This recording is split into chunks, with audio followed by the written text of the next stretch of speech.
میں دائیں بائیں دیکھ رہی تھی کہ ابھی تو حسنین بھائی یہیں تھے اور ابھی اچانک غائب ہو گئے۔ کہاں چلے گئے تھے؟ میں نے تو کہا تھا بس یہیں کھڑے رہیں، میں بس عید کے لیے چوڑیاں خرید لوں۔ ویسے بھی چاند رات تھی، اتنی بھیڑ تھی، اتنا رش تھا، میں بے حد پریشان تھی۔ میں تو ویسے بھی کبھی بازار میں اکیلی نہیں آئی تھی، ہمیشہ پھپھو کے ساتھ ہی آتی تھی، لیکن اب پتہ نہیں حسنین بھائی کہاں چلے گئے تھے۔ میں پچھلے 20 منٹ سے یہاں کھڑی تھی۔ اب تو چوڑیوں والا بھی مجھ سے کہنے لگا، بی بی ذرا پیچھے ہٹ جاؤ تاکہ دوسری خواتین آگے آ کے چوڑیاں لے سکیں۔ پچھلے 15 منٹ سے آپ یہیں پر ڈیرا جمائے کھڑی ہیں، جائیے یہاں سے۔ اتنے رش میں حسنین بھائی کو کہاں ڈھونڈ سکتی تھی؟ میں صرف 10 قدم ہی آگے گئی تھی کہ میری آنکھوں سے ٹپ ٹپ آنسو گرنے لگے۔ میں سمجھ گئی تھی کہ یہ حسنین بھائی نے جان بوجھ کر کیا ہے، وہ جان بوجھ کر مجھے یہاں چھوڑ کر کہیں چلا گیا ہے۔ انہیں تو ویسے ہی میں ہمیشہ سے بری لگتی تھی، وہ مجھ سے شروع ہی سے نفرت کرتے تھے، وہ کہتے تھے یہ لڑکی میری جان کا عذاب بن کر آئی ہے۔ میں پھوٹ پھوٹ کر رونے لگی۔ آس پاس گزرتی خواتین اور بچے مجھے دیکھ رہے تھے۔ ایک بڑی عمر کی خاتون مجھے کہنے لگی، بیٹا کیوں رو رہی ہو؟ میں نے کہا میرا بھائی مجھے پتہ نہیں کہاں چھوڑ کر چلا گیا ہے، مجھے تو اپنے گھر کا بھی نہیں پتہ، میں اپنے گھر کیسے جاؤں گی؟ میں روئی جا رہی تھی تو وہ بڑی عمر کی خاتون بڑے غصے میں آئی اور کہنے لگی، کیا پاگل تھا تمہارا بھائی؟ ارے بچی کو چاند رات میں اتنے رش میں اکیلا چھوڑ کر چلا گیا؟ تم فکر مت کرو، مجھے بتاؤ تمہارا گھر کہاں ہے، میں تمہیں تمہارے گھر تک چھوڑ کر آتی ہوں۔ میں نے کہا نہیں آنٹی، مجھے ڈر لگ رہا ہے، مجھے تو ٹھیک سے اپنے گھر کا بھی نہیں پتہ نہیں کن کن گلیوں سے حسنین بھائی مجھے کہاں سے لائے تھے۔ وہ کہنے لگی، ارے علاقے کا نام تو پتہ ہوگا۔ تو میں سوچ میں پڑ گئی۔ میں نے کہا ہاں یاد آیا، کریم آباد۔ ہاں کریم آباد، بس مجھے یہ پتہ ہے کہ میں کریم آباد میں رہتی ہوں۔ وہ کہنے لگی، یہ بھی تو کریم آباد کی مارکیٹ ہے۔ میں نے کہا یہاں کی پیچھے کسی گلی میں۔ تو وہ کہنے لگی، اچھا ٹھیک ہے، چلو آؤ میرے ساتھ۔ پھر ماجد ماجد پکار کر ایک نوجوان کو اس نے فوراً سے بلایا۔ کسی جن بوت کی طرح وہ حاضر ہو گیا تھا۔ وہ نوجوان 30-32 سال کا تھا، ساتھ میں ایک چھوٹے بچے کا ہاتھ پکڑ رکھا تھا۔ وہ کہنے لگا، کیا ہے اماں؟ ایک تو ان بچوں نے میری جان کھا رکھی ہے، دوسرا آپ مجھے ماجد ماجد کہہ رہی ہیں، ایسے پکار رہی ہیں جسے میں کہیں گم ہو گیا ہوں۔ وہ کہنے لگی، چپ کرو، تمہارے بچوں کی تو شاپنگ ہی ختم نہیں ہوتی، یہ دیکھو بچی کتنا رو رو کر بے حال ہو رہی ہے، اس کا کمینہ بھائی اسے چھوڑ کر پتہ نہیں کہاں چلا گیا ہے۔ اس نے کہا، او ہو بہن، کہاں ہے آپ کا گھر؟ اس بوڑھی خاتون نے اپنے بیٹے کو تھپڑ مارا تھا، بیچارے کی کمر پر بڑی زور سے وہ چماٹ لگائی تھی کہ وہ دوہرا سا ہو گیا۔ پھر اپنی ماں کو کنکھیوں سے دیکھنے لگا۔ وہ کہنے لگا، اماں کہیں بھی شروع ہو جاتی ہیں، کچھ تو میری عزت کا بھی لحاظ کیا کریں۔ تو وہ کہنے لگی، پہلے گاڑی لے کر آؤ، بچی پریشان ہے، روئی جا رہی ہے، اور ایک تم ہو کہ سوال جواب کر رہے ہو، یہی کہیں رہتی ہے یہ۔ وہ کہنے لگا، اچھا ٹھیک ہے، آئیں میرے ساتھ۔ اس بھیڑ میں اس خاتون کا ہاتھ زور سے پکڑے ہوئے میں جا چکی تھی۔ کچھ ہی دیر کے بعد ان کی گاڑی میں کھڑی تھی۔ وہ نوجوان اس گاڑی میں بیٹھ گیا اور اپنے بیٹے کو بھی برابر والی فرنٹ سیٹ پر بٹھا لیا۔ میں اور وہ بوڑھی اماں گاڑی کی پچھلی نشست پر بیٹھے تھے۔ وہ کہنے لگی، اچھا اب بتاؤ کہاں ہے تمہارا گھر؟ میں اپنی یادداشت کے گھوڑے دوڑانے لگی، لیکن مجھے سمجھ ہی نہیں آ رہا تھا کہ کن کن گلیوں سے ہو کر آئی تھی۔ مجھے ایک مشہور بیکری یاد آئی، میں نے اس کا نام بتایا تو وہ نوجوان کہنے لگا، ہاں ہاں میں جانتا ہوں وہ بیکری کہاں ہے۔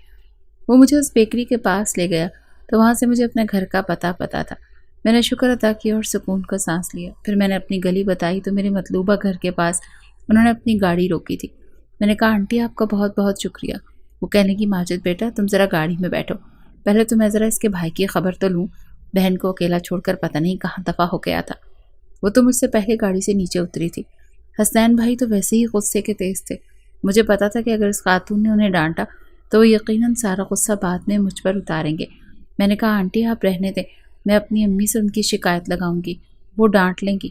وہ کہنے لگیں کہ بھائی ایسے کیسے غیر ذمہ داری دکھائی اس نے، تم ہٹو میں خود اس سے پوچھتی ہوں۔ وہ گاڑی سے نیچے اتر چکی تھی، انہوں نے بیل دینے کی بھی زحمت نہیں کی۔ دھڑ دھڑا کر میرا گھر کا دروازہ پیٹا تھا۔ دروازہ میری پھپھو نے کھولا، مجھے دیکھ کر کہنے لگی، ربیہ تم بیٹا تم گھر کیسے آ گئی؟ حسنین تمہیں وہاں ڈھونڈ رہا ہے پورے بازار میں۔ یہ سن کر مجھے شرمندگی سی ہوئی تھی، مجھے لگا میں نے جلد بازی کر دی، مجھے حسنین بھائی کا انتظار کرنا چاہیے تھا۔ پھپھو کہنے لگی، ابھی اس کا فون آیا تھا کہ تم پتہ نہیں کہاں چلی گئی ہو۔ میں رونے لگی، پھپھو کے ساتھ لگ گئی۔ میں نے کہا، وہ مجھے چھوڑ کر پتہ نہیں کہاں چلے گئے تھے، پھر اس نے خاتون نے مجھے گھر تک پہنچایا ہے۔ وہ خاتون کہنے لگی، آپ کے بیٹے کو ذرا بھی فکر نہیں، ارے بہن کو کوئی اس کی طرح چھوڑ کر جاتا ہے؟ چاند رات ہے، کل عید ہے اور بیٹی کا پتہ ہی نہیں کہ وہ کہاں ہے کہاں نہیں۔ تو وہ کہنے لگی اپنی مرضی سے تو چوڑیاں لینے گئی تھی، وہ تو جا بھی نہیں رہا تھا۔ پھر وہ کہنے لگی پھر بھی یہ بھلا کوئی بات ہے؟ ارے آپ کا بیٹا اگر اس وقت یہاں ہوتا تو میں ضرور اس کے کان کھینچ دیتی۔ مجھے ایسی لاپرواہی بالکل نہیں پسند۔ میری پھپھو نے گہری سانس لی اور کہنے لگی آپ بے فکر رہیں، وہ آتا ہے تو میں خود اس کے کان کھینچتی ہوں۔ مجھے نہیں پتا تھا کہ وہ اسے اکیلا چھوڑ کر کہیں چلا گیا تھا۔ بہرحال وہ خاتون گاڑی میں بیٹھ کر جا چکی تھی اور میں اپنی پھپھو کے ساتھ لگی روئی جا رہی تھی۔ کچھ ہی دیر میں حسنین بھائی بڑے غصے سے گھر میں داخل ہوئے۔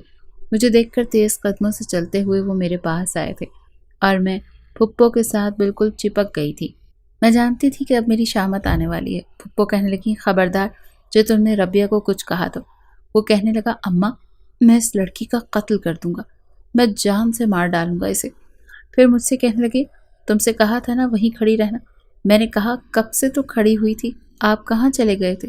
وہ کہنے لگا جہنم میں گیا تھا، شور مچا رکھا تھا تم نے کہ آئس کریم کھانی ہے آئس کریم کھانی ہے، تو میں تمہارے لیے آئس کریم لینے چلا گیا تھا۔ مجھے کیا پتا تھا کہ پیچھے سے تم ہی غائب ہو جاؤ گی۔ تمہیں اندازہ ہے کہ میں وہاں پر کتنا خوار ہوا ہوں؟ میرا دماغ گھوم کر رہ گیا تھا جب میں نے تمہیں وہاں نہیں دیکھا۔ تو ایک تو صبح عید، چاند رات کی رات، اور ساری دنیا کو بس آج ہی بازار میں نکلنا ہوتا ہے، سب کو آج ہی چوڑیاں خریدنی ہوتی ہیں۔ پورے رمضان میں تمہیں کہتا رہا کہ تم نے جو لینا ہے ربیہ تم جلدی سے لے لو، میں تمہیں چاند رات کو نہیں لے کر جاؤں گا، لیکن نہیں، تمہیں کوئی خاص تکلیف ہے کہ تمہیں ساری شاپنگ چاند رات والے دن ہی کرنی ہوتی ہے۔ میں نے کہا دراصل نے جوڑا ہی مجھے کل سی کر دیا تھا، تو اب جوڑا سلنا تھا تبھی تو میچنگ چوڑیاں آنی تھی نا۔ وہ کہنے لگے بھاڑ میں گئی تمہاری میچنگ چوڑیاں، اماں میں اسے آج کے بعد کہیں بھی نہیں لے کر جاؤں گا، یہ جانے اور آپ جانے، میں اس کی ذمہ داری نہیں لے سکتا۔ ایک تو ہے ہی اتنی ڈرپوک صدا کی بزدل، 100 دفعہ اسے بتا چکا ہوں کہ گھر سے چند قدم پر بازار ہے، خود چلی جایا کرو، لیکن نہیں، میری جان کا عذاب ڈالنا ہوتا ہے۔ یہ کہہ کر وہ غصے سے اپنے کمرے کی جانب جانے لگا۔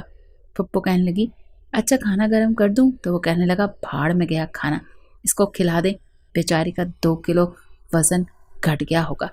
اگر وہاں پر 10 منٹ میں نظر نہیں آیا تو عجیب لڑکی ہے، احمق بے وقوف، پتہ نہیں جس دن یہ پیدا ہوئی تھی 100 بے وقوف مرے ہوں گے۔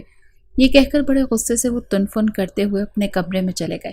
مجھے یہ بات سمجھ نہیں آ رہی تھی کہ آخر میں نے ان کا کیا بگاڑا ہے، ہر وقت کیوں مجھے ڈانٹتے رہتے ہیں۔ میرے والدین کا اس وقت انتقال ہوا جب میں 3 یا 4 سال کی تھی، اور ساتھ ہی موت میں بس میں بچ گئی تھی، گاڑی بھی تباہ ہو گئی تھی اور میرے ماں باپ بھی موقع پر ہی جاں بحق ہو گئے تھے۔ میں بہت زخمی حالت میں تھی لیکن میری جان بچ گئی۔ شروع ہی سے مجھے پھپھو نے ہی پالا تھا اور وہ اپنی ساری محبت مجھ پر نچھاور کرتی تھی۔ حالانکہ حسنین بھائی بھی ان کے اکلوتے بیٹے تھے، لیکن وہ پھر بھی ہر وقت میری دلجوئی میں لگی رہتی تھی، مجھے اپنے ہاتھ سے کھانا کھلاتی تھی۔ شاید یہی بات حسنین بھائی سے برداشت نہیں ہوئی، اسی لیے وہ مجھے ڈانٹتے رہتے تھے، کیونکہ کم عمری میں ہی ان پر میری ذمہ داری ڈال دی گئی تھی۔ ابھی 2 سال پہلے میرے پھپھا کا بھی انتقال ہو گیا تھا، اسی لیے گھر کی ساری ذمہ داری حسنین بھائی کے سر پر آ گئی تھی۔ پھر خود پھپھو بھی پھپھا کے انتقال کے بعد بڑی اداس رہتی تھی، وہ اب بیمار بھی رہنے لگی تھی۔ صبح عید تھی لیکن پھپھو نے کوئی بھی خاص شاپنگ نہیں کی تھی، البتہ مجھے میری عید کی ساری چیزیں انہوں نے ہی لے کر دی تھیں۔ صبح میں نے نیا جوڑا پہنا اور پھر چوڑیاں پہنے، ہلکا ہلکا میک اپ بھی کیا۔ جب میں تیار ہو کر باہر آئی تو کچن میں پھپھو شیر خورما بنا رہی تھی۔ وہ مجھے دیکھ کر مسکرانے لگی، میرا ماتھا چوما اور کہنے لگی بہت پیاری لگ رہی ہو۔ میں نے کہا پھپھو میرا BA تو کمپلیٹ ہو گیا، تب مجھے آگے نہیں پڑھنا۔ وہ کہنے لگی ٹھیک ہے مت پڑھو، ویسے بھی لڑکی نے شادی کے بعد گھر کے کام ہی تو سیکھنا ہوتے ہیں۔ میں تو کہتی ہوں بیٹا اب تم گھر کے کاموں میں دلچسپی لیا کرو۔ میں نے کہا ٹھیک ہے پھپھو، عید گزرنے کے بعد روزانہ کچن کے سارے کام میں کیا کروں گی، آپ کو میں کوئی بھی کام نہیں کرنے دوں گی۔ میں نہیں جانتی تھی کہ حسنین بھائی میرے پیچھے ہی کھڑے ہیں، ابھی وہ نماز پڑھ کر شاید آئے تھے۔ وہ کہنے لگے بس پھر مجھے تو اپنے کھانے پینے کا انتظام ہوٹل سے کروا لینا چاہیے۔ میں نے روٹھے لہجے میں انہیں دیکھا تھا، وہ سفید شلوار قمیص میں بہت اچھے لگ رہے تھے۔ وہ کہنے لگے اماں خدا کے لیے اسے کچن سے دور رکھیے گا، مجھے اپنا میدا بڑا پیارا ہے، میں بیمار نہیں ہونا چاہتا۔ پھپھو نے جب یہ سنا تو انہیں غصے سے گھورنے لگی۔ وہ کہنے لگی شرم کرو، میری بیٹی جب کھانا بنائے گی نا تو 4 گھروں میں خوشبو جایا کرے گی، باتیں کر رہا ہے۔ میں نے بھی اتراتے ہوئے اپنے ابرو چڑھائے تھے۔ وہ کہنے لگا ہاں جلے ہوئے کھانے کی بو 4 گھروں تک ہی جاتی ہے۔ پھر میں میری پھپھو کے ساتھ لگ گئی۔ وہ کہنے لگے امی عید مبارک۔ پھپھو نے ان کا ماتھا چوما اور کہنے لگی جیتے رہو، خوش رہو، آباد رہو۔ پھر انہوں نے اپنی جیب سے 5,000 کا نوٹ نکال کر پھپھو کو دیا تھا۔ وہ کہنے لگے عیدی رکھ لیں۔ پھر 200 روپے مجھے دیے۔ میں نے 2 کے نوٹ پکڑ کر حیرت سے انہیں دیکھا۔ میں نے کہا یہ کیا ہے؟ تو وہ کہنے لگے تمہاری عیدی ہے، لینی ہے تو لو ورنہ مجھے واپس کرو، میں رکھ لیتا ہوں۔ میں نے کہا اتنی تو عیدی کہاں ہوتی ہے، آج کل کے تو بچے بھی 200 روپے نہیں لیتے۔ وہ کہنے لگے جو رات کو تم نے چوڑیاں خریدی ہیں نا، پورے 300 وہ، اور اب یہ 200 ملا کر پورے 500 ہو گئے ہیں۔ تم نے لینی ہے تو ٹھیک ہے، میں محلے کے بچوں کو ہی بانٹ دیتا ہوں۔ میں نے جلدی سے 200 روپے پکڑ لیے۔ میں نے کہا پھپھو آپ دیکھ رہی ہیں نا ان کی کنجوسی، سال میں ایک بار عیدی دینی ہوتی ہے اور وہ بھی صرف 200۔ میں نے روٹھے ہوئے لہجے میں کہا تھا۔ پھپھو نے 5,000 کا نوٹ مجھے دیا اور کہنے لگی یہ رکھ لو۔ حسین بھائی کہنے لگے امی یہ میں نے آپ کو دیے ہیں، اس کے تو ویسے ہی ہاتھوں میں سوراخ ہے، پیسے آتے ہی ہاتھوں میں کھجلی شروع ہو جاتی ہے، 2 دن میں اپنے دوستوں میں اڑا دے گی اور کوئی ضرورت نہیں ہے اسے اتنے پیسے دے کر سر چڑھانے کی۔ پھپھو کہنے لگی میری ایک ہی ایک تو بیٹی ہے، اگر دوستوں کو 4 چیزیں کھلا لے گی تو تمہیں کیا مسئلہ ہے، کھانے پینے دو، یہی تو اس کی عمر ہے، کل کو شادی ہو جائے گی تو پتہ نہیں سسرال کیسا ہوگا، پھر ان دنوں کو یاد کر کے مسکرایا کرے گی، کم از کم خوش تو ہوگی نا کہ مائکے میں کبھی کوئی پابندی نہیں تھی۔ حسنین بھائی کہنے لگے اماں جب یہ پڑھنا نہیں چاہتی تو آپ اس کے رشتے دیکھنا شروع کریں، اچھا ہے اس کی شادی جلد از جلد کر دیں۔ بھائی میں اپنی شادی اس کی شادی کے بعد کرواؤں گا تاکہ میری بیوی کو ایسی ہڈ حرام نند سے واسطہ نہ پڑے۔ یہ سن کر میں نے پھپھو کو ملتجی نظروں سے دیکھا تھا۔ میں نے کہا پھپھو کیا میں ہڈ حرام ہوں؟ سن رہی ہیں آپ حسنین بھائی کیا کہہ رہے ہیں؟ وہ کہنے لگی حسنین کے بچے خبردار جو تم نے میری بیٹی کو کچھ کہا تو۔ عید بھی ہنسی خوشی گزر گئی۔ اس کے بعد واقعی پھپھو نے سارا کچن میرے حوالے کر دیا، بس وہ بتاتی جاتی تھی کہ ایسے بناؤ ایسے بناؤ اور میں بناتی چلی جاتی تھی۔ پتہ ہی نہیں چلا کب پھپھو کے ہاتھ کا ذائقہ میرے ہاتھ میں آنے لگا۔ 4 مہینے میں ہی گھر کا کافی کچھ سیکھ چکی تھی۔ پھر میرے رشتے بھی آنے لگے، لیکن ایک دن اچانک پھپھو کی طبیعت بہت زیادہ خراب ہو گئی۔ ان کے سینے میں بہت درد اٹھا تھا، میں بہت پریشان ہو گئی تھی۔ میں بھی حسنین بھائی کے ساتھ ہی پھپھو کو لے کر ہاسپٹل گئی تھی، لیکن جب ڈاکٹر نے یہ بتایا کہ انہیں ہارٹ اٹیک ہوا ہے تو ہم دونوں کی رنگت اڑ کر رہ گئی تھی۔ پھپھو نے تو یہ ظاہر ہی نہیں کیا کہ ان کو اتنی شدت کا درد اٹھا تھا۔ ڈاکٹر کہہ رہے تھے ان کی ایج بہت زیادہ ہو گئی ہے، ہم ان کا آپریشن نہیں کر سکتے اور ہمیں ان کی زندگی کی بھی کوئی خاص امید نہیں ہے۔ یہ سن کر میں رونے لگی۔ حسنین بھائی بھی بے حد پریشان تھے۔ جب پھپھو کو ہوش آیا تو ہم دونوں ہی ان کے کمرے میں گئے۔ وہ کہنے لگی حسنین مجھے تم سے ایک وعدہ چاہیے، میں تم سے آج بہت بڑی چیز مانگنے والی ہوں اور چاہتی ہوں کہ تم میری بات مان لو اور اس کو ٹالنا مت۔ حسنین بھائی کہنے لگے امی آپ کیسی باتیں کر رہی ہیں؟ تو وہ کہنے لگی مجھے اپنی زندگی کا بھروسہ نہیں ہے اور مجھے سب سے زیادہ فکر ربیہ کی ہے، ایسا کرو تم ربیہ سے نکاح کر لو ابھی اور اسی وقت۔ یہ سن کر میں جتنا حیران ہوتی اتنا کم تھا۔ یہی حالت حسنین بھائی کی بھی تھی۔ ہم نے کبھی ایک دوسرے کو اس نظر سے نہیں دیکھا تھا، ہمیشہ میں اسے بڑے بھائی کی ہی طرح سمجھتی تھی اور وہ مجھے چھوٹی بہن کی طرح۔ مجھے حیرت یہ ہوئی کہ حسنین بھائی ابھی تک چپ کیوں تھے، انہیں تو فوراً انکار کر دینا چاہیے تھا۔ میں نے کہا پھپھو میں ایسا نہیں کر سکتی، میں انہیں بھائی سمجھتی ہوں، آپ کیسی باتیں کر رہی ہیں؟ تو پھپھو کہنے لگی خدا کے لیے ربیہ مجھے سکون سے اگلے جہان میں جانے دو، میں تمہارے لیے بہت پریشان ہوں، میرے مرنے کے بعد کوئی بھی تمہیں میرے گھر پر رہنے نہیں دے گا کیونکہ تمہارا حسنین کے ساتھ محرم رشتہ ہونا بہت ضروری ہے۔ میں روئی جا رہی تھی، بار بار پھپھو کا ہاتھ پکڑ کر کہہ رہی تھی کہ آپ کو کچھ نہیں ہوگا، لیکن حسنین بھائی چپ تھے۔ کچھ دیر بعد وہ باہر چلا گیا اور پھر باہر سے جب واپس آیا تو اس کے ساتھ نکاح خواں اور کچھ مرد حضرات بھی تھے۔ وہی میرا نکاح حسنین کے ساتھ ہو گیا۔ ہم دونوں ہی ایک دوسرے سے نظریں نہیں ملا پا رہے تھے۔ پھپھو کی حالت بگڑتی جا رہی تھی۔ جیسے ہی نکاح ہوا تو ان کی آنکھوں سے آنسو گرنے لگے۔ وہ کہنے لگی حسنین میں تمہارا یہ احسان کبھی نہیں بھول سکتی، لیکن حسنین چپ تھا۔ وہ کہنے لگا امی پلیز آپ پریشان نہ ہو، آپ ٹھیک ہو جائیں گی۔ لیکن شاید ڈاکٹر کہہ چکا تھا کہ ان کی زندگی کی کوئی امید نہیں۔ چند گھنٹے ہی پھپھو زندہ رہیں اور پھر ہمیں ہمیشہ کے لیے چھوڑ کر جا چکی تھی۔ میں بہت روئی تھی، مجھے راتوں کو نیند نہیں آتی تھی کیونکہ میں پھپھو کے ساتھ ہی سوتی تھی۔ اب تو پھپھو کا کمرہ مجھے کاٹ کھانے کو دوڑتا تھا، ہر وقت میں روتی رہتی تھی۔ آس پڑوس کی خواتین بھی 4 دن تسلی دے کر اپنے اپنے گھروں میں جا چکی تھی۔ اب تو گھر پر یا تو میں رہ گئی تھی یا پھر حسنین۔ کچھ دن تو ایسے ہی گزرے تھے کہ جب حسنین نے مجھے کہا کہ تمہیں یونیورسٹی میں داخلہ لینا چاہیے، میں نے کہا مجھے کیوں داخلہ لینا چاہیے، میں کیا کروں گی داخلہ لے کر؟ تو وہ کہنے لگے ربیہ تمہیں آگے پڑھنا چاہیے، دیکھو یہ نکاح میں نے صرف اپنی ماں کی وجہ سے کیا تھا، سچ پوچھو تو میں تمہارے ساتھ زندگی گزارنا ہی نہیں چاہتا تھا، میں چاہتا ہوں کہ تم اپنے قدموں پر کھڑی ہو جاؤ تاکہ ہم اپنی راہیں الگ کر سکیں۔ حسنین کے منہ سے یہ بات سن کر میں جتنا بھی حیران ہوتی وہ کم تھا۔ میں نے کہا آپ یہ کیوں کہہ رہے ہیں؟ میں نے کہیں بھی نہیں جا سکتی، آپ جانتے ہیں میں تو اکیلی بازار تک نہیں جا سکتی۔ تو وہ کہنے لگا یہی تو مسئلہ ہے تمہارے ساتھ، دیکھو میں کسی اور کو پسند کرتا ہوں، کسی اور سے محبت کرتا ہوں، اس کے ساتھ بے وفائی نہیں کر سکتا۔ میری والدہ اگر بیمار نہ ہوتی تو حالات کچھ اور ہوتے، تمہارا میں کوئی بھی اچھا سا رشتہ کر کے وہاں شادی کر دیتا، لیکن مجبوراً مجھے تم سے نکاح کرنا پڑا۔ دیکھو میں نہیں چاہتا کہ ہم زبردستی ایسے رشتے کو نبھائیں جس کے لیے میں دل سے آمادہ ہی نہیں ہوں۔ میں چاہتا ہوں کہ تم آگے تعلیم حاصل کرو، دنیا میں رہنا اور اٹھنا بیٹھنا سیکھو، تم میں اعتماد ہونا چاہیے، پھر میں تمہارا ایک بہت اچھی جگہ رشتہ طے کر دوں گا، وہاں تمہاری شادی بھی کر دوں گا، تمہیں اپنے اس زبردستی کے رشتے سے آزاد کر دوں گا، لیکن اس سے پہلے تمہیں اپنے بارے میں سوچنا چاہیے۔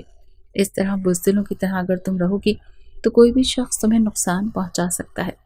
لیکن مجھے تو بار بار رونا ہی آ رہا تھا، میں روئی جا رہی تھی۔ اصل میں اب مجھے احساس ہوا تھا کہ میں یتیم ہو چکی ہوں۔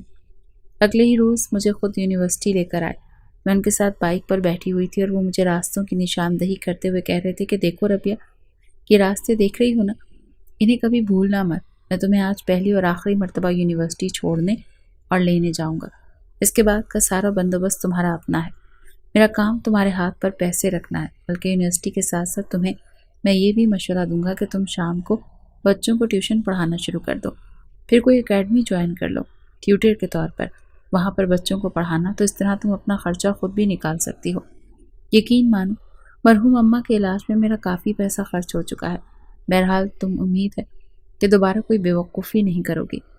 جیسے جیسے حسنین بول رہے تھے میرے تو دل پر گہری ضربیں چل رہی تھیں، میں سسکیاں بھر کر رونے لگی۔ روتے ہوئے میری آواز جب حسنین کے کانوں تک پہنچی تو اس نے وہیں ایک جانب بائک کو روک دیا اور پھر انتہائی روکھے انداز میں کہنے لگا اب کیا ہوا؟ اب کیوں رو رہی ہو؟ کون سی آفت آن پڑی ہے؟ ارے میں نے تم پر کون سے ظلم توڑ دیے ہیں؟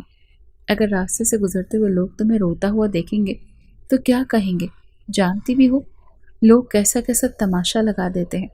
حسنین کی بات سن کر میں نے اپنی سسکیاں روکی تھی، آنکھوں میں آنے والے آنسو کو صاف کر کے کہنے لگی کہ آپ کیوں ہیں اتنے سخت میرے ساتھ، اور رویہ کیوں اس طرح کا رکھا ہوا ہے؟ میری غلطی کیا ہے؟ مجھے تو ان راستوں کو پتہ ہی نہیں ہے، بھلا ایک دفعہ دیکھنے سے کہاں ہی راستے یاد رہتے ہیں؟ اگر میں راستہ بھٹک گئی تو میں آؤں گی کیسے؟ کیا لوگوں سے لفٹ لے کر آؤں گی؟ میرے من میں کئی طرح کے سوالات تھے جو اس وقت میں کر رہی تھی، اور جواب میں سر جھٹک کر بائک کو دوبارہ کک مار چکے تھے۔ موٹر سائیکل یونیورسٹی پہنچ کر رکا تو وہ مجھے خود اندر لے کر گئے۔ ایک ساتھ لڑکے لڑکیوں کو دیکھ کر میرا تو دل گویا ایک پل کو رک کر دوبارہ چلنا شروع ہوا تھا، میرا تو کلیجہ منہ کو آ رہا تھا۔ لڑکے لڑکیاں آپس میں ایک ساتھ بیٹھ کر پڑھ رہے تھے یا پھر آ جا رہے تھے، ہنسی مذاق میں ایک دوسرے کو تھپڑ مار رہے تھے یا پھر ایک دوسرے کے کاندھوں پر ہاتھ رکھے ہوئے تھے۔ یونیورسٹی کا یہ ماحول تھا مگر میرے لیے ناقابل قبول تھا۔ میرا ایڈمیشن یونیورسٹی میں ہو گیا اور نہ چاہتے ہوئے بھی مجھے آگے کی پڑھائی جاری رکھنا پڑی۔ اگلے روز جب میں اپنے بستر پر پڑی، ساری رات رونے کے بعد سو رہی تھی تو دروازے پر دھڑا دھڑ دستک ہونے لگی۔ کیا گدھے گھوڑے بیچ کر سو رہی ہو؟ کچھ پتہ بھی ہے تمہیں یونیورسٹی جانا ہے اور میں بھی دفتر کے لیے لیٹ ہو رہا ہوں، تم ناشتہ بنا کر دے رہی ہو یا میں ایسے ہی چلا جاؤں؟ پتہ نہیں کیسی بلا ہو تم، مجھے تو لگا تھا کہ اماں کی وفات کے بعد تم کچھ سدھر جاؤ گی، تمہیں اپنی ذمہ داریوں کا احساس ہو جائے گا، مگر تم تو وہی ہو پھوڑ کی پھوڑ، ذرا بھی عقل نہیں آئی تمہیں تو۔ میں ایک دم سے حسنین کے چلانے پر اٹھ کر بیٹھی تھی، جلدی سے دوپٹہ اپنے ارد گرد لپیٹا اور دروازہ کھول دیا۔ مجھے بخار ہو رہا تھا، آنکھیں سرخ ہو رہی تھیں۔ میں نے دروازہ کھولا تو ایک پل کو وہ بھی میرے چہرے کی طرف دیکھنے لگے۔ شاید میری سرخ آنکھیں انہیں یہ بتا چکی تھی کہ میں روتی رہی ہوں اور میری نیند بھی پوری نہیں ہوئی۔ یہ دیکھ کر مجھے لگا تھا شاید وہ میرے ساتھ ہمدردانہ الفاظ بولیں گے، میری دل جوئی کریں گے، مگر دونوں ہاتھ سینے پر باندھنے کے بعد کہنے لگے ساری رات پوڑی ہی ڈالی اپنے ارمانوں کی۔ اگر رو رو کر تھک چکی ہو نا تو آپ مجھے ناشتہ بنا کر دو، اور پلیز آئندہ کے بعد اتنی لیٹ مت اٹھنا۔ 9 بجے سے پہلے تو میں یونیورسٹی ہر حال میں پہنچنا چاہیے۔ میں تو یہ بھی نہیں کہہ سکی کہ مجھے نہیں جانا، اس قدر دل برداشتہ ہو چکی تھی۔ ساری رات تو لوگوں کو سامنا کرنے کا خوف مجھے سونے نہیں دے رہا تھا۔ ناشتے کے بعد تیار ہو کر ہم دونوں ہی جب گھر سے باہر نکلے تو وہ اپنی موٹر سائیکل پر بیٹھ چکے تھے۔ مجھے کہنے لگے کہ یہاں سے سیدھی چلی جاؤ، ایک بس آتی ہے یونیورسٹی کی، کئی لڑکیاں اس میں جاتی ہیں، تم بھی اس میں چلی جانا۔ اتنا کہہ کر وہ جیسے ہی جانے لگے تو میں نے کپ کپاتے ہوئے لبوں سے کہا کہ حسنین، آپ مجھے چھوڑ سکتے ہیں، آپ کا آفس کیا اس راستے میں نہیں پڑتا؟ تو جواب میں کہنے لگا نہیں، اگر تمہیں چھوڑنے جاؤں گا تو کام سے دیر ہو جاؤں گا، پہلے ہی تم نے ناشتہ مجھے لیٹ بنا کر دیا ہے۔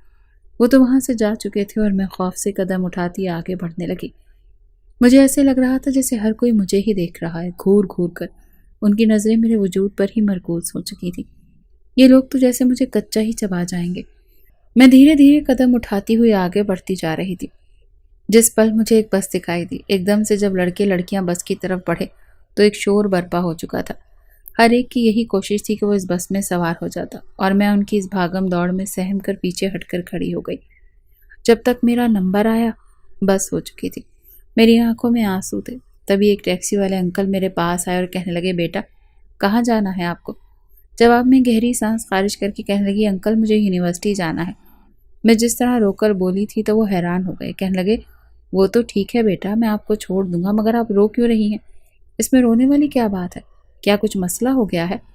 میں اسے کیا بتاتی اب کہ پہلی مرتبہ گھر سے باہر نکل رہی ہوں، مجھ میں خود اعتمادی کی کس قدر کمی ہے۔ میں اس کی ٹیکسی میں بیٹھ کر یونیورسٹی تک کا سفر طے کیا تھا۔ مجھے وہ شخص کافی اچھا اور نیک بھی لگا، کیونکہ انہوں نے اپنی ٹیکسی میں مسلسل ریڈیو پر نعت شریف لگا رکھی تھی، اور پھر اپنے ہاتھ میں تسبیح بھی لے رکھی تھی۔ مسلسل اللہ پاک کے نام پر ورد کرنے لگے۔ میں یونیورسٹی کے باہر پہنچی تو کچھ سوچتے ہوئے ان سے کہنے لگی کیا آپ مجھے روزانہ یونیورسٹی سے گھر اور گھر سے یونیورسٹی تک چھوڑ سکتے ہیں؟ تو مسکرا کر کہنے لگے ہاں ہاں بیٹا کیوں نہیں۔ یہ مسئلہ بھی ایک طرح سے حل ہو چکا تھا۔ میں نے ان کو کرایہ دیا، جنہیں انہوں نے بسم اللہ پڑھ کر میرے ہاتھ سے لیا اور پھر وہاں سے چلے گئے۔ یہ میرا یونیورسٹی میں پہلا دن تھا، اور اکثر لڑکے لڑکیاں جن کے قریب سے میں گزرتی تھی وہ یہی کہہ رہے تھے کہ فریشر ہو؟ میں بھی ہاں میں سر ہلا دیتی تھی کہ جی میں نئی ہوں وہاں پر۔ 2 لڑکیاں اور 2 لڑکے کھڑے تھے جن کے پاس میں نے جا کر پوچھا کہ میں یہاں نہیں ہوں، بتا سکتے ہیں کہ انگلش ڈپارٹمنٹ کس طرف ہے؟ انہوں نے چوئنگم چباتے ہوئے اس کا غبارہ بنا کر اسے پٹاخے کی طرح پھوڑا اور پھر ہنس کر کہنے لگے آپ تمہیں چھوڑ کر آتے ہیں، تم نئی ہو، تمہیں راستوں کو پتہ نہیں ہوگا۔ میں بھی خوش ہو گئی کہ چلو کتنے اچھے ہیں یہ لوگ۔ جیسے جیسے آگے بڑھ رہی تھی وہ بجائے مجھے کسی ڈپارٹمنٹ میں لے جانے کے واش روم میں لے گئے، اور پھر ایک لڑکی نے مجھے دھکا دے کر واش روم میں بند کر دیا۔ میں تو سہم چکی تھی، کہنے لگی یہ کیا کر رہے ہیں آپ لوگ؟ مجھے نکالیں یہاں سے، مجھے باہر جانا ہے۔ میں نے تو آپ سے انگلش ڈپارٹمنٹ کا راستہ پوچھا تھا۔ تبھی ایک لڑکی ہنس کر بند دروازے پر لات مار کر کہنے لگی ہمارے لیے وہ انگلش ڈپارٹمنٹ اس واش روم کے برابر ہی ہے نا، نہ ہمیں پڑھائی کا شوق ہے اور نہ ہم کسی کو پڑھنے دیں گے، یہیں پر بند رہو گی اب، تم زندہ بچ گئی تو غنیمت جانا۔ اتنا کہہ کر وہ ہنستے وہاں سے جا چکے تھے۔ مجھے دور تک ان کے قہقہوں کی آواز آ رہی تھی۔ میں چیخ چیخ کر کہہ رہی تھی کہ مجھے واش روم سے نکالیں۔ خوف سے میرا سانس رک رہا تھا۔ میں نے اپنے بیگ سے اپنا موبائل نکالا اور حسنین کو کال کرنے لگی۔ وہ کال مسلسل کاٹ رہے تھے۔ آخر تک کالز کے بعد انہوں نے کال اٹھائی۔ اس سے پہلے کہ میں انہیں کچھ بتاتی وہ چلا کر کہنے لگی کیا مسئلہ ہے تمہارا ربیہ؟ میں اس وقت آفس میں ہوں، کام کر رہا ہوں، تمہاری طرح فری نہیں ہوں، خبردار جو مجھے کال کی تو رکھو فون۔ وہ میری کچھ سنے بغیر ہی فون بند کر چکے تھے، اور مجھے اس وقت ان پر شدید غصہ آ رہا تھا۔ اس سے بھی زیادہ مجھے غصہ اپنے آپ پر آ رہا تھا جو میں ہر مشکل وقت میں ان کے پاس جانے کا سوچتی ہوں۔ تقریباً 4 گھنٹے تک واش روم میں بند رہی جب اس طرف ایک لڑکا آیا۔ دراصل یہ میل واش روم والا حصہ تھا۔ یہ تو اس کا بھلا ہو جو اس نے لاک کھول کر مجھے باہر نکالا۔ میری حالت جو تھی دیکھ کر وہ گھبرا گئے، کہنے لگا کہ آپ کو یہاں پر کس نے بند کیا؟ میں روتے ہوئے سے کہنے لگی کہ وہ 3-4 لڑکے لڑکیاں تھے، وہ بھی فریشر ہی تھا۔ اپنے چہرے پر ہاتھ رکھ کر کہنے لگا بڑے ہی کوئی بدتمیز قسم کے لوگ ہیں، وہ ان سے تو آپ بچ کر ہی رہیے گا۔ آپ فکر مت کیجیے، آئیے میں آپ کو آپ کے ڈپارٹمنٹ چھوڑ کر آتا ہوں۔ مگر میں پھر سہم گئی، نہیں میں خود ہی ڈھونڈ لوں گی، پہلے بھی میرے ساتھ ایسے ہی دھوکا ہوا ہے۔ مگر وہ کہنے لگا نہیں پلیز آپ مجھے غلط مت سمجھیے، میں آپ کو آپ کے ڈپارٹمنٹ تک ہی چھوڑ کر آؤں گا۔ وہ مجھے اپنے ساتھ لے کر گیا اور بالآخر میں وہاں پہنچ گئی۔ میرا سارا کانفیڈنس تو ملیا میٹ ہو چکا تھا۔ رو رو کر تو میرا حشر بگڑ چکا تھا۔ جو بھی مجھے دیکھتا یہی کہتا یہ تو لگتا ہے کھیتوں میں ہل چلانے کے بعد یونیورسٹی پڑھنے کے لیے آئی ہے۔ میرا پہلے یونیورسٹی کا دن تاریخ کا بدترین دن تھا۔ بہرحال دھیرے دھیرے مجھے عادت ہو گئی اور روز جب میں گھر گئی تو ایک نظر مجھے دیکھ کر لیپ ٹاپ پر کام کرتے ہوئے حسنین نے دیکھا۔ پھر سرسری سے انداز میں پوچھا تمہارا یونیورسٹی کا دن کیسا گزرا؟ سارے سبجیکٹ اچھے سے سمجھ میں آئے ہیں؟ یہ سن کر میں نے گہری سانس خارج کی۔ اگر پپو ہوتی تو میں نے رو رو کر بتاتی کہ آج میرے ساتھ یونیورسٹی میں ان لوگوں نے کیا حرکت کی، لیکن میں نفی میں سر ہلائے سو چکی تھی کہ اب جو کچھ بھی ہو جائے میں اپنے معاملات خود ہی ہینڈل کروں گی۔ میں ان کا ذکر بھی حسنین کے ساتھ نہیں کروں گی۔ ویسے بھی انہیں کیا، یہ تو کسی اور کو پسند کرتے ہیں، میرے ساتھ تو ان کا یہ زبانی کلامی رشتہ تھا۔ ایک گہری سانس خارج کر کے میں رہ گئی۔ دھیرے دھیرے خود بخود میرے اندر اعتماد آنے لگا۔ صبح صبح میں گھر سے جاتی مگر اس سے پہلے میں وقت پر ناشتہ بنا کر خود بھی کرتی اور حسنین کو بھی دیا کرتی تھی۔ وہ مجھ سے جو سوال کرتے چپ چاپ سرسری سے انداز میں اس کا جواب دے دیتی۔ بھلے وہ میرا شوہر تھا لیکن میرے ذہن میں یہ بات بیٹھ چکی تھی کہ وہ کسی اور کو پسند کرتے ہیں اور میرے ساتھ صرف ایک دنیا داری کا رشتہ ہے جو نبھا رہے ہیں۔ یونیورسٹی میں میری سہیلیاں بھی بن گئیں جو کہ کافی تیز ترار اور شاطر دماغ تھیں مگر اچھے اخلاق کی تھیں۔ ان کے ساتھ رہ کر خود اعتماد مجھ میں بھی آنے لگی۔ میرا رنگ ڈھنگ بدلنے لگا، میرا اٹھنا بیٹھنا ان جیسا ہو گیا۔ میرے اور حسنین کے رشتے کو 3 ماہ بیت چکے تھے۔ بڑی عید آئی تو ایک مرتبہ پھر عید کے لیے بازار سرگرم ہو گئے۔ عید سے ایک روز پہلے حسنین نے مجھے کہا کہ اٹھو میں بازار چلتا ہوں تمہیں لے کر، کچھ شاپنگ کر لوں۔ اماں ہوتی تو وہ تمہیں ضرور لے کر جاتی، مگر پلیز پچھلی دفعہ والی حرکت مت کرنا، پہلے بھی تم نے بہت زیادہ انسلٹ کروائی تھی میری۔ یہ بات سن کر میں نے گہری سانس خارج کر کے اپنا بیگ اٹھا کر کہنے لگی نہیں، اس کی ضرورت نہیں ہے، میں اپنی سہیلیوں کے ساتھ خود جا کر شاپنگ کر لوں گی، آپ کو اتنی ٹینشن لینے کی ضرورت نہیں ہے۔ اس پر تو اس نے کھل کھلا کر ہنسا مگر اگلے ہی پل پلکیں جھکا کر کہنے لگا ٹھیک ہے جاؤ، تب تک میں اپنی محبوبہ سے ذرا گپ شپ لگا لوں۔ نہ جانے کیوں جب انہوں نے مسکرا کر اپنے موبائل پر ایک نمبر ڈائل کیا اور اس پر ہنس ہنس کر باتیں کرنے لگے تو میرے اندر ہی اندر جل بھن چکی تھی۔ جو بھی تھا ان کی بیوی تو تھی۔ شاپنگ کرنے کے لیے گئی تو میں نے اپنے لیے ایک ریڈی میڈ سوٹ خریدا، چوڑیاں لیں، میک اپ کا سامان لیا۔ تبھی میری مردانہ کپڑوں پر نظر پڑی۔ ریڈی میڈ کرتا اور شلوار شوکیس میں دیکھ کر نہ جانے کیوں مجھے لگا کہ مجھے یہ حسنین کے لیے خریدنا چاہیے، انہیں یہ اچھا لگے گا، مگر تھوڑی جھجک بھی آ رہی تھی کہ پتہ نہیں انہیں پسند آئے گا یا نہیں۔ میں نے وہ کرتا لے لیا اور ساتھ ہی میچنگ گھڑی اور جوتے بھی خرید لیے۔ جب میں گھر پہنچی تو تبھی حسنین لاؤنج میں ہی بیٹھا ہوا دکھائی دیا۔ فوراً فون اپنے کان پر لگاتے ہوئے ہنس کر کہنے لگا ارے ہاں یار، میں تو خود اس وقت کے انتظار میں ہوں کہ کب صرف تم میری زندگی میں شامل ہو جاؤ اور تمہارے ساتھ میری زندگی خوشیوں بھری ہو جائے۔ بس جیسے ہی میری زندگی اس قید خانے سے آزاد ہوتی ہے تو میں تمہیں فوراً اپنی زندگی میں شامل کر لوں گا۔ یہ بات اس نے میری طرف دیکھ کر کی تھی۔ یہ الفاظ سننا تھے کہ میرے دل میں ہول اٹھنے لگے۔ میں آنکھوں میں آنسو لیے دیکھ رہی تھی۔ ہاں یہ بات تو تھی، میرے دل میں حسنین کے لیے محبت بھرے جذبات خود بخود ہی پروان چڑھنے لگے۔ آخر کو ہمارے بیچ حلال رشتہ تھا۔ میں نے وہ سامان جو ان کے لیے خریدا وہیں پر ان کے پاس صوفے پر رکھا اور روتے ہوئے کمرے میں چلی گئی۔ کچھ دیر بعد دروازہ دھڑلے سے کھولا تھا۔ سامنے دیکھا تو حسنین کھڑا تھا، مجھے ہی دیکھ رہے تھے۔ وہ کرتا اور سامان لا کر بیڈ پر پٹکا اور کہنے لگے کہ تم نے کس کی اجازت سے لے کر آئی ہو؟ میں نے تمہیں کہا تھا نا کہ میرے لیے کچھ لانا مت۔ میں گہری سانس خارج کر کے آنکھوں میں آنسوؤں کو صاف کر کے کہنے لگی نہیں، بس ایسے ہی مجھے لگا کہ آپ میرے لیے اتنا سب کچھ کر رہے ہیں تو بدلے میں مجھے بھی آپ کے لیے اس عید پر یہ کپڑے لینے چاہیے۔ پھپھو تھی تو آپ کے لیے کچھ نہ کچھ لاتی رہتی تھی، آپ کے کپڑے بھی کافی پرانے ہو گئے ہیں، تو بس اسی لیے جواب میں حسنین کہنے لگا کہ ہاں وہی نا، تم نے بہت غلطی کر دی ہے لا کر، کیونکہ میں تو اپنی محبوبہ کا لایا ہوا سوٹ ہی پہنوں گا اور پہن کر اس سے ملاقات کے لیے جاؤں گا۔ حسنین کے منہ سے یہ سن کر میری آنکھوں سے آنسو مزید تیزی سے بہنے لگے۔ میں نے اسے سسکتے ہوئے کہا ہاں، مجھے کیا پتا تھا کہ میرا یہ سب کچھ بیکار جائے گا۔ میرا لایا ہوا تو کوئی معنی ہی نہیں رکھتا آپ کی زندگی میں تو کوئی حق ہی نہیں رکھتی۔ بہتر ہے کہ آپ مجھے طلاق دے دیں تاکہ میں آپ کی زندگی سے جا سکوں۔ میں نے یہ الفاظ جب کہے تو میری زبان لڑکھڑا گئی، جبکہ حسنین کتنی ہی دیر کھڑا مجھے دیکھتا رہا اور پھر آگے بڑھتے ہوئے میرے پاس آئے اور کہنے لگے کہ اٹھو، کھڑی ہو۔ وہ جس طرح سختی سے بولے تھے میں گھبرا کر اٹھ کھڑی ہوئی۔